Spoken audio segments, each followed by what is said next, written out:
Welcome back. A ship that played a vital role in World War II has finally been found after 72 years. The USS Indianapolis was sunk after it delivered parts of the atomic bomb, and sailors were eaten alive by sharks until survivors were rescued days later. Well, now that wreckage has been discovered, and one of the Bay Area survivors is talking to News Channel 8.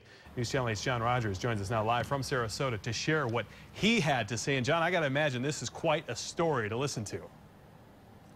Fascinating. I could have spent all day talking to this guy, Josh. Now, mind you, this was the worst disaster in U.S. naval history. And Harlan Twible from here in Sarasota is one of only 22 men who are still alive that served on that ship. And he has strong feelings over how those lost crewmen should be remembered. You know, they had us sailing under top secret orders. At 95 years old, Harlan Twible considers himself just lucky to be alive, but most others would consider him a hero. In July 1945, Ensign Twible served as a gunnery officer on the USS Indianapolis. The ship had just delivered the atomic bomb and was sailing home when it was attacked by a Japanese sub. Here I was an ensign, and I had to give the order to abandon ship. The Indy sunk in 12 minutes. On the water, Twible led a group of 300 men. They spent 4 days and 5 nights drifting in the water, surrounded by sharks. They would grab the sailor and just dive down and take the sailor with them.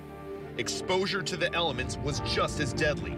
Twible recalls some men went insane, swimming away toward an imaginary island. One of his friends nearly drowned, fantasizing he could dive below to the Indianapolis. He was forever wanting to swim down and pick up the ship, and I had a hard time keeping him alive. Of the 1,200 aboard, only 316 survived, and today Twible is seeing his old ship for the first time. It's amazing they found the ship, don't you think? What do you think should be done? Should some of the artifacts be kept in a museum? Should it be left alone? What would you like to see? Left alone. Twible has immense love for his fellow crewmen who lost it all for this country and feels this ship is hallowed ground. I would believe that they gave their lives with the ship. They'd want to stay with it.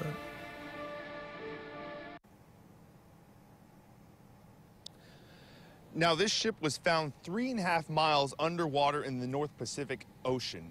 The team that found the ship is actually led by Microsoft co-founder Paul Allen. Allen's working closely with the U.S. Navy, and he's keeping the location of the wreckage a secret.